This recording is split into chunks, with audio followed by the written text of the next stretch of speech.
ఇవాళ కూకట్పల్లి నియోజకవర్గంలో మేడ్చల్ జిల్లా యొక్క జాగృతి జనం బాట కార్యక్రమం ఏదైతే ఉందో ఇవాళ కూకట్పల్లి నియోజకవర్గంలో కొనసాగబోతా ఉన్నది. కూకట్పల్లి నియోజకవర్గం మొత్తం హైదరాబాద్ లో అంతర్లీనంగా మారి ఇవాళ కాంగ్రెస్ గవర్నమెంట్ వచ్చిన తర్వాత హైదరాబాద్ కి కామధేనుగా మారిపోయింది. కాంగ్రెస్ గవర్నమెంట్ 2 సంవత్సరాలలో 2000 కోట్ల పైచిలకు ల్యాండ్స్ కూకట్పల్లిలో అమ్మడం జరిగింది. కానీ కూకట్పల్లి నియోజకవర్గానికి ఒక్కటంటే ఒక్క రూపాయి కూడా ఇవ్వకుండా మరి ఏం కార్యక్రమాలు చేస్తున్నారో అర్థం కానటువంటి పరిస్థితులు. ఇవాళ గ్లోబల్ రైజింగ్ సమిట్ అని పెట్టింది.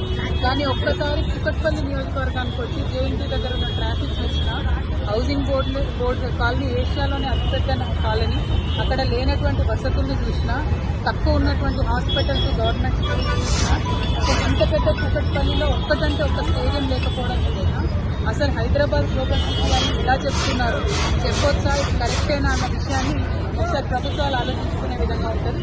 సో ఇవాళ కూకట్పల్లిలో అనేక సమస్యల మీద మేము చూడబోతా ఉన్నాం, అనేక అంశాల మీద మాట్లాడబోతా ఉన్నాం. బట్ ఈ రోజు చివరి రోజు మేడ్చల్ నియోజకవర్గానికి సంబంధించి, సో మేడ్చల్ మొత్తం జిల్లాకు సంబంధించి కూడా ఇవాళ మధ్యాహ్నం 3 గంటలకు ప్రెస్ మీట్ పెట్టి ఓవరాల్ సమాహారంగా చెప్పబోతా ఉన్నాం. బట్ అల్టిమేట్ గా కూకట్పల్లి అనేది ఒక మినీ ఇండియా లాగా అన్ని రాష్ట్రాల నుంచి వచ్చిన ప్రజలు ఇక్కడ ఉంటారు. ట్రాఫిక్ సమస్య విపరీతంగా ఉంది.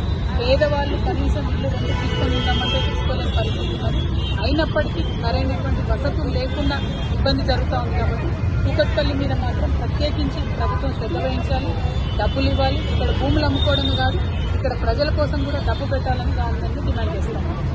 చాలా చాలా బాగుందండి. ఎందుకంటే ప్రజల సమస్యలు ఏంటి అని అడిగేవాళ్ళు లేకుండా పోయింది. ఎవరైనా కూడా ఓట్లప్పుడు వచ్చి మాకు ఓట్లు వేయండి అని అడుగుతున్నారు తప్పితే ఓట్లు లేనప్పుడు మరి మీ హాస్పిటల్ సరిగ్గా పనిచేస్తున్నాం, మీ స్కూల్ సరిగ్గా పనిచేస్తున్నాం, సరిగ్గా నీళ్ళు వస్తున్నాయి, కావాల్సిన పెన్షన్లు వచ్చినాయి అడిగేవాళ్ళు.